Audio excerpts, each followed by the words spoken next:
अस्सलाम वालेकुम, this is आरा शफ़ी। उम्मीद करती हूँ आप तमाम लोग खैर खैरियत से होंगे। तो जनाब, कल तक हम ये बात कर रहे थे कि पेरिस ओलंपिक्स में गोल्ड जीतने की वाहिद उम्मीद अरशद नदीम है, और आज उन्होंने ये कारनामा अंजाम दे भी दिया है। और इस वक्त पाकिस्तानी कौम के सर फ़ख्र से बुलंद हो चुके हैं, क्योंकि अरशद नदीम ने ना सिर्फ गोल्ड जीता है, बल्कि ओलंपिक्स की हिस्ट्री में भी एक इनक्रेडिबल उन्होंने रिकॉर्ड कायम कर दिया है। कॉमनवेल्थ गेम्स में आपको याद होगा कि 2022 में पहले ही 90 मीटर्स का जो बैरियर था उसे वो क्रॉस कर चुके हैं, और जो ग्राडे के एंडरसन है, बेसिकली ये उन्हीं का रिकॉर्ड था जो कि अरशद नदीम ने पेरिस ओलंपिक्स में तोड़ दिया है, और एक नया प्रेसिडेंट उन्होंने सेट भी कर दिया है। इनिशियली देखा जाए तो उनकी शुरुआत बहुत ज़्यादा अच्छी नहीं हुई थी, लेकिन सेकंड थ्रो जो उन्होंने की थी वो अप्रॉक्सीमेटली 90 मीटर्स की थी, और वहीं उन्होंने अपनी धाक बिठा दी थी। और तीसरी थ्रो में उन्होंने वो कर दिखाया जिसका लोगों को गुमान नहीं था, लेकिन लोग चाहते थे कि अरशद नदीम पाकिस्तान के लिए गोल्ड मेडल जीतें, एंड फाइनली उन्होंने पाकिस्तान के लिए गोल्ड मेडल जीत लिया है। और अभी आपको पता है कि 14 अगस्त भी आ रही है, कौम को उन्होंने ये तोहफा भी दे दिया है। आज मैं ये खबरें देख रही थी बेसिकली कि पेरिस ओलंपिक्स में ही तकरीब होनी थी, जहाँ पर जितने भी जो गोल्ड मेडलिस्ट हैं उन्हें वो गोल्ड मेडल पहनाया जाता, फोटोग्राफी सेशंस होते, लेकिन अरशद नदीम इज़ टू रिलैक्टेंट, और वो चाहते हैं कि वो जल्द से जल्द पाकिस्तान आ जाएं, इसलिए माइट भी वो इस तकरीब में शिरकत नहीं करेंगे। और कल हमारी कौम का हीरो, हमारी कौम का फ़ख्र पाकिस्तान वापस लौटने वाला है। अगर हम उनकी इनिशली जर्नी की बात करें तो उनकी जर्नी बहुत ज़्यादा मुश्किल रही है, काफ़ी उन्होंने कठिन सफ़र तय किया है, कोई भी नहीं था जो उनकी मदद करता। इनफैक्ट मदद तो दूर की बात, उनके पास प्रैक्टिस के लिए जेवलिन स्टिक तक नहीं होती थी। मियाँ चुन्नू से उनका ताल्लुक़ है, गरीब ख़ानदान से वो ताल्लुक़ रखते हैं, जहाँ उन्हें कोई भी फैसिलिटीज़ मैसर नहीं थी, कोई उनके पास कोच नहीं था, हत्ता कि वो एक ग्राउंड में लकड़ी की स्टिक बनाकर अपनी प्रैक्टिस किया करते थे।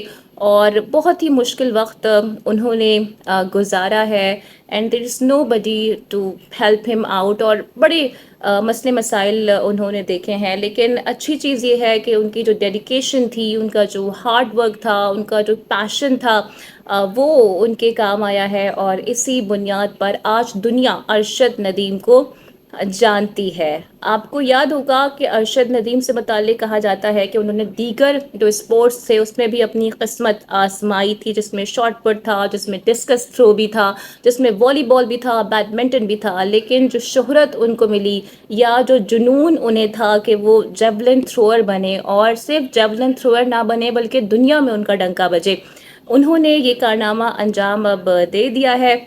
और इस वक्त तमाम तर जो पाकिस्तानी हैं खुशी से निहाल हो चुके हैं, और जगह जगह हम देख रहे हैं कि खुशियाँ मनाई जा रही हैं, मिठाइयाँ तकसीम की जा रही हैं। मियाँ चुन्नू में तो ढोल की थाप पर रक़्स भी किया गया है, और उनके घर में तो लग रहा है कि इस वक्त ऐसे कोई ईद का ही समा हो। तो इस हीरो ने जो बेसिकली अपना करियर का आगाज़ किया था, उन्होंने नेशनल इवेंट्स खेले थे, लोकल इवेंट्स खेले थे, और तमाम तर सरकमस्टांसेस को उन्होंने बलाए ताक रखा, और अपने इस जुनून को, अपने इस पैशन को उन्होंने कंटिन्यू रखा। और 2019 में साउथ एशियन गेम्स में उन्होंने गोल्ड मेडल जीता था, और वहीं से एक जेवलिन थ्रोअर के तौर पर उनके करियर का आगाज़ भी हुआ था। इसके बाद भी जी कुछ इंजरीज़ के मसाइल उनको रहे, लैक ऑफ रिसोर्सेज तो थी, फाइनेंशियल इश्यूज़ भी उनको काफ़ी रहे, लेकिन वो मेहनत करते रहे, उन्होंने हिम्मत नहीं हारी, और बिल आखिर फिर वो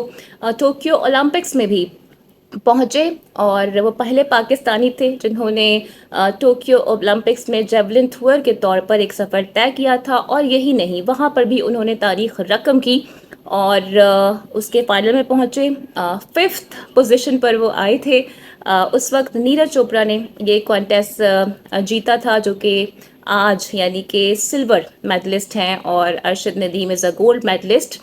और हमने फिर देखा कि जो उनकी जर्नी थी, उनका जो ये सफ़र था, وہ کنٹینیو رہا اور اس میں کوئی دو رائے نہیں ہے کہ آج وہ بہت سارے ینگ ایتھلیٹس کے لیے ایک انسپریشن ہے. اور مجھے یہ لگتا ہے کہ ان کی جو اسٹرگل رہی ہے، جو ان کی جو اسٹوری ہے، اس کو تو ایک بایوگرافی اس پر بننی چاہیے تاکہ لوگوں کو پتہ چل سکے کہ کس طرح سے انہوں نے انتھک محنت کی ہے اور آج یہ مقام حاصل کیا ہے. پھر کامن ویلتھ گیمز کی بات کروں گی، جہاں سے انہیں مین ریکگنائزیشن ملی اور انہوں نے 90 میٹرز کا جو بیریئر تھا اس سے کراس کیا، اور وہ کراس کرنے کے بعد وہاں گولڈ میڈل حاصل کرنے کے بعد پھر انہیں سپورٹ ملی دیگر جو اسپورٹس فیڈریشن ہے ایتھلیٹکس کی اور جو دیگر آرگنائزیشن ہے، پھر انہوں نے سپورٹ انہیں پرووائڈ کی. اور اس دوران ایک وقت ایسا بھی آیا کہ ان کے پاس جیبلن اسٹک خریدنے کے پیسے نہیں ہوتے تھے، یعنی کہ وہ اس قدر کسمہ پرسی کی زندگی گزار رہے تھے کہ جس کھیل کا انہیں جنون تھا اس کے جو بیسک ایکوپمنٹس تھے وہ نہیں خرید پا رہے تھے. لیکن due to the Commonwealth game recognisation انہیں پھر سپورٹ ملی، بہتر فٹنس ایکوپمنٹس ملے، بہتر کوچز ملے، بہتر ٹریننگ ملی، اور اس کی وجہ سے جو ان کا گیم تھا وہ مزید بھی نکھرا. اور پھر ہم نے دیکھا کہ اس قوم کے ہیرو نے کیا کارنامہ انجام دیا جو کہ بڑے سے بڑے کھلاڑی نہیں کر پاتے ہیں. خاص کر حوالہ دوں گی ہماری کرکٹ ٹیم کا، جس نے یہ سوچ لیا ہے، ٹھان لیا ہے کہ پاکستانی قوم کو تو کوئی خوشی نہیں دینی ہے. تو وہیں تمام تر پاکستانیوں نے امیدیں وابستہ کر لی تھی ارشد ندیم سے، اور ارشد ندیم تمام تر پاکستانیوں کی امیدوں پر کھرا اترے ہیں. بڑا ہی شاندار، انکریڈیبل ان کا یہ سفر رہا ہے، اور پاکستان کے لیے اب وہ گولڈ میڈل لے چکے ہیں. اور 1984 میں لاسٹ ٹائم پاکستان نے گولڈ میڈل حاصل کیا تھا، اور 92 کے بعد سے پاکستان کا جو اولمپکس میں سفر رہا ہے بڑا وہ ڈیواسٹیٹنگ رہا ہے، بہت ہی برا رہا ہے. انفیکٹ ابھی 2024 میں پیرس اولمپکس میں ہمارے تقریباً 7 ایتھلیٹس گئے تھے، لیکن ایک کے بعد ایک کر کے تمام کا ہی سفر ختم ہوتا چلا گیا، اور ارشد ندیم ہی ہماری آخری امید تھے، اور انہوں نے 40 سال کے بعد پاکستان کو گولڈ میڈل جتوا دیا ہے. انفیکٹ میں تو یہ کہوں گی کہ تعریف وہ ہوتی ہے جو دشمن بھی کرتا ہے، اور ارشد کے جو رائول تھے بیسکلی، یعنی کہ نیرج چوپڑا، ان کی والدہ کی جانب سے بھی ارشد کو سراہا جا رہا ہے، اور وہ یہ کہہ رہی ہیں کہ ارشد بھی میرا بیٹا ہے. اب اس اسٹیٹمنٹ سے ہم یہ بالکل اخذ کر سکتے ہیں کہ نیرج اور ارشد کی بانڈنگ کتنی زبردست ہے، جو کہ ایک بہت ہی زبردست اسپیکٹ اس اعتبار سے بھی ہے کہ دونوں کا جو تعلق ہے وہ بیسکلی رائیول کنٹریز کے ساتھ ہے، لیکن اس کے باوجود بھی جو ان کے ریلیشنز ہیں وہ بڑے دوستانہ ہے. تو پورا پاکستان ہی ان کی خوشی میں اس وقت جھوم رہا ہے، اور ارشد کی جو اسٹوری ہے وہ اتنی انسپریشنل ہے. وہ یہ بتاتی ہے کہ اگر آپ ہارڈ ورکر ہیں، اگر آپ ڈٹرمنیشن کے ساتھ، اپنے پیشن کے ساتھ کسی بھی چیز کو پرسو کر رہے ہیں تو کامیابی آپ کے قدم ضرور چومے گی، جیسا ہوا ارشد کے ساتھ بھی.